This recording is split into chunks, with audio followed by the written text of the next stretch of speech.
देवी सर्वभूतेषु मां कत्यायनी रूपेण संस्थिता। नमस्तस्मै नमस्तस्मै नमस्तस्मै नमो नमः। नवरात्रि के छठे दिन मां कत्यायनी की विधिवत पूजा की जाती है।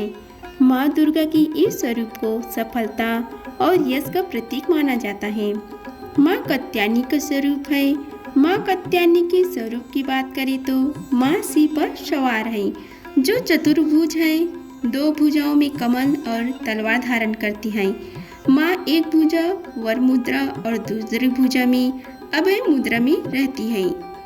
आइए जानते हैं नवरात्रि के छठे दिन की पूजा विधि, शुभ मुहूर्त, भोग, रंग, पुष्प, मंत्र, आरती और कथा के बारे में। आइए मां कत्यायनी की प्रिय पुष्प व रंग के बारे में जानते हैं। मां कत्यायनी को लाल रंग अति प्रिय है। इस दिन लाल रंग के गुलाब का फूल मां भगवती को अर्पित करना अत्यंत शुभ माना गया है।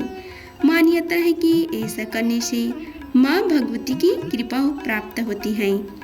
आइए जान लेते हैं मां कत्यायनी की भोग के बारे में। मां कत्यायनी को शहद अति प्रिय है। ऐसे में पूजा के समय मां कत्यायनी को शहद का भोग अवश्य लगाना चाहिए। कहते हैं कि ऐसा करने से भक्त का व्यक्तित्व निखरता है। अब मां कत्यायनी की पूजा विधि के बारे में आइए जानते हैं। सुबह जल्दी उठकर स्नान आदि से निवृत्त हो जाइए। साफ वस्त्र धारण करें। मां की प्रतिमा को शुद्ध जल या गंगा जल से स्नान कराएं। मां को पीले रंग के वस्त्र अर्पित करें। मां को स्नान कराने के बाद पुष्प अर्पित करें। मां को रोली कुमकुम लगाएं। मां को 5 प्रकार के फल और मिष्ठान का भोग लगाएं। मां कत्यायनी को शहद का भोग अवश्य लगाएं। मां कत्यायनी का अधिक से अधिक ध्यान करें तथा माता का आरती करें। आइए जानते हैं माता कत्यायनी की पूजा की महत्व के बारे में। शास्त्रों के अनुसार मां कत्यायनी की पूजा करने से विवाह में आने वाली अड़चनें दूर होती हैं, ग्रह ग्रह की स्थिति मजबूत होती है। साथ ही मां कत्यायनी को शहद का भोग लगाने से सुंदर रूप की प्राप्ति होती है, पॉजिटिव एनर्जी प्राप्त होती है, शत्रु का भय समाप्त हो जाता है तथा सेहत संबंधी परेशानियां भी दूर होती है। आइए जानते हैं माता कत्यायनी की मंत्र के बारे में। ओम देवी कत्यायनीये नमः। मां कत्यायनी का प्रार्थना मंत्र है चंद्रहर्षो ज्वालाकरा सर्दुल वर वाहना कत्यायनी शुभम दधात देवी दानवघातिनी। मां कत्यायनी की स्तुति मंत्र है या देवी सर्वभूतेषु मां कत्यायनी रूपेण संस्थिता। नमस्तस्मै नमस्तस्मै नमस्तस्मै नमो नमः। मां कत्यायनी की कवच मंत्र है कत्यायनी नवमुखा पातु कम स्वाहा रूपिणी ललाटे विजया पातु मालिनी नित्यं सुंदरी कल्याणी हृदयं पातु जया भागमलिनी। मां कत्यायनी का स्तोत्र है कंचनाभ वरभयं पद्मधारा मुकुटज्वलं स्मेरमुखी शिवपत्नी कत्यायनी सुते नमोस्तुते। पट्टम्बर परिधानं लला अलङ्कारभूषितं सिंह स्थितं पद्महस्तं कत्यायनी सुते नमोस्तुते। परम नंदमयी देवी परब्रह्म परमात्मा परम शक्ति परम भक्ति कत्यायनी सुते नमोस्तुते। विश्वकर्ती विश्वभर्ती विश्वहर्ती विश्वप्रीता विश्वचिंता विश्वतीता कत्यायनी सुते नमोस्तुते। कम बीजम कम जपनंद कम बीज जपतोषिते काम काम बीज जपदा सक्तकम काम संतु तथा कार हर्षणी धंदा धन मानसा काम बीज जप कारुणिकम बीज तप मानसा काम करणी काम मंत्र पूजिता काम बीज धारणी काम किम कुम काय कह ठ छ स्वाहा रूपिणी। मां कत्यायनी का ध्यान मंत्र है वंदे वंचित मनोर्थार्था चंद्रार्धकृत शेखरम शिरूढ़ा चतुर्भुजा कत्यानी यशस्विनीं स्वर्णवर्णा आज्ञचक्र स्थितं षट्सं दुर्गत्रिनेत्रं वाराभीतकरं पदधरं कत्यानी सुता भजामि पाटंबर परिधानं स्मेरमुखी नाना अलंकार भूषितं मंजीरहार केयूर किड़किड़ी रत्नकुंडल मणितं प्रसन्नवदन पल्लवधरं कांतकपोलं तुगं कुचां कामनीयं लवण्यं त्रिविलिभूषितं निम्ननाभिवम्। आइए माँ कात्यायनी की कथा का प्रगटाय कथा का रसपान करते हैं। आइए जानते हैं माँ कात्यायनी की उत्पत्ति कैसे हुई थी। रसपान कीजिए माँ कात्यायनी की कथा के बारे में। पौराणिक कथा के अनुसार एक बार महर्षि कात्यायन ने संतान प्राप्ति के लिए माँ भगवती की कठोर तपस्या की। महर्षि कात्यायन की कठोर तपस्या से माँ भगवती प्रसन्न हुई और उन्हें साक्षात दर्शन दिए। कात्यायन ऋषि ने माँ के सामने अपनी इच्छा प्रकट की। इस पर माँ भगवती ने उन्हें वचन दिया कि वह उनके घर उनकी पुत्री के रूप में जन्म लेगी। माँ का जन्म महर्षि कात्यायन के आश्रम में ही हुआ था।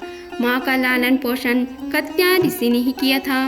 पुराणों के अनुसार जिस समय महिषासुर नाम के राक्षस का अत्याचार बहुत अधिक बढ़ गया था, उस समय त्रिदेवों के तेज से माँ की उत्पत्ति हुई थी। माँ ने ऋषि कात्यायन के यहाँ अश्विन मास के कृष्ण पक्ष की चतुर्दशी के दिन जन्म लिया था।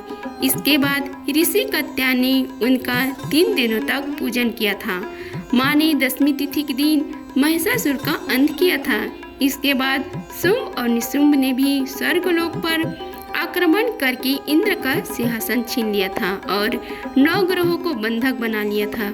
अग्नि और वायु का बल पूरी तरह उन्होंने छीन लिया था। उन दोनों ने देवता का अपमान करके उन्हें स्वर्ग से निकाल दिया। इसके बाद सभी देवताओं ने माँ की स्तुति की। इसके बाद माँ ने शुंभ और निशुंभ का भी वध करके देवताओं को इस संकट से मुक्ति दिलाई थी, क्योंकि माँ ने देवताओं को वरदान दिया था कि वह हर संकट के समय में उनकी रक्षा अवश्य करेगी।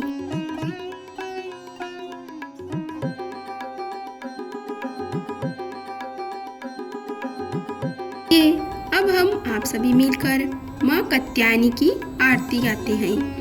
जय जय अम्बे जय कात्यायनी, जय जगमाता जग की महारानी। बैजनाथ स्थान तुम्हारा, वहाँ वरदाती नाम पुकारा। कई नाम है कई धाम है, यह स्थान भी तो शुभ धाम है। हर मंदिर में ज्योति तुम्हारी, कहीं योगेश्वरी महिमा न्यारी। हर जगह उत्सव होते रहते, हर मंदिर में भगत कहते। कात्यायनी रक्षक काया की, ग्रंथि काटी मोह माया की। झूठी मोह से छुड़ाने वाली, अपना नाम जपाने वाली। बृहस्पतिवार को पूजा करिए, ध्यान कात्यायनी का धरिए। हर संकट को दूर करेगी, भंडारे भरपूर करेगी। जो भी माँ को चमन पुकारे, कात्यायनी सब कष्ट निवारे। कात्यायनी की जय, दुर्गा मैया की जय। आइए जानते हैं नवरात्रि के छठे दिन किए जाने वाले उपाय के बारे में। आप सुबह जल्दी उठकर स्नान करें और पीले वस्त्र धारण करें। माँ कात्यायनी की मूर्ति को शुद्ध जल और गंगा जल से स्नान कराएं।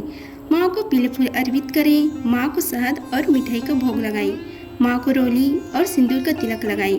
माँ कात्यायनी को 3 गांठ की हल्दी अवश्य चढ़ाएं। माँ कात्यायनी को प्रसन्न करने के लिए ओम देवी कात्यायन्याय नमः मंत्र का जाप करें। शीघ्र विवाह के लिए नवरात्रि के छठे दिन पान के 11 पत्ते पर हल्दी लगाकर माँ कात्यायनी को अर्पित करें।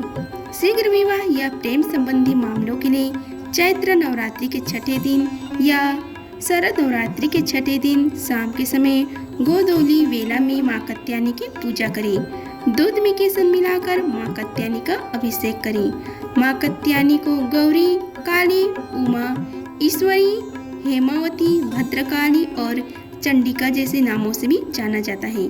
धार्मिक मान्यता है कि माँ कात्यायनी की पूजा करने से सभी मनोकामनाएं पूरी होती हैं। नवरात्रि के छठे दिन मनोकामना पूर्ति के लिए गोबर के उपले या कंडे जलाकर उस पर लौंग व कपूर की आहुति दे। इसके बाद शहद का भोग लगाए और आरती उतारे। ऐसा करने से जीवन में आ रही सभी बाधाएं दूर होती है और माँ के आशीर्वाद से मनुष्य की आकर्षण शक्ति में काफी वृद्धि होती है।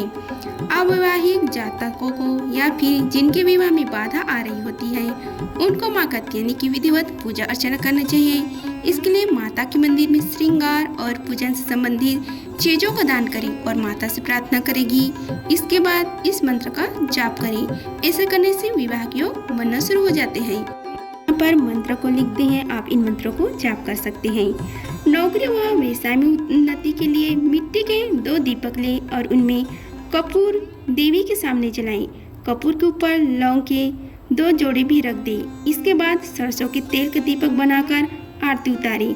ऐसा करने से तरक्की का मार्ग प्रशस्त होता है और आ रही बाधाएं भी दूर होती है। नवरात्रि के छठे दिन एक नारियल ले और उसके साथ एक लाल, पीले और सफेद रंग का फूल लेकर माता को अर्पित कर दे। इसके बाद नवरात्रि के 9वीं तिथि के शाम को फूलों को नदी में प्रवाहित कर दे और नारियल पर लाल कपड़ा लपेट कर तिजोरी या फिर अलमारी में रख दे। ऐसा करने से घर में धन धान्य की वृद्धि होती है और अटका हुआ धन भी प्राप्त होता है। कफ, पित्त व गले से संबंधित परेशानी है तो माता कात्यायनी की पूजा इन सभी के लिए बेहद फलदायी मानी जाती है। आयुर्वेद में माता कात्यायनी को अम्बा, अंबिका और अम्बालिका के नाम से भी जाना जाता है। नवरात्रि के छठे दिन माँ दुर्गा की इस स्वरूप की पूजा करने से आरोग्य की भी प्राप्ति होती है। के छठे दिन माँ दुर्गा को खुश करने के लिए छोटी छोटी कन्याओं को खिलौने का दान करना चाहिए। अपनी श्रद्धा के मुताबिक खेल सामग्री का दान करना चाहिए। करने से माँ दुर्गा खुश होगी और आप पर अपनी कृपा हमेशा बनाए रखेगी। शीघ्र विवाह या प्रेम संबंधी मामलों के लिए शारदीय नवरात्रि के दिन शाम के समय गोधूली वेला में माँ कात्यायनी की पूजा अर्चना करें। उन्हें हल्दी की 3 गांठ चढ़ाएं। अब सुयोग वर या वधु की प्राप्ति के लिए पीले फूल अर्पित करें। फूल अर्पित करते समय इस मंत्र का 108 बार जाप अवश्य करें। मंत्र है ओम कात्यायनी महामाये महायोगिन्धीश्वरी नंद गोप सुतम देही पति में कुरुते नमः। यहाँ ध्यान रखें कि एक बार मंत्र पढ़ चुके तो मंत्र पूरा होते ही आपको माँ कात्यायनी को एक पीला फूल अर्पित करना है। जब जब मंत्र पूरा होगा आपको एक फूल चढ़ाना है, यानी कि 108 बार मंत्र तो 108 बार फूल ही उन्हें चढ़ाई। इसके बाद गोबर के उपले जलाकर उस पर लौंग और कपूर की आहुति दे। ऐसा करने से जल्द ही विवाह के योग बनेंगे। विवाह में आ रही अड़चने दूर होंगे और जल्द ही विवाह भी संभव होगी।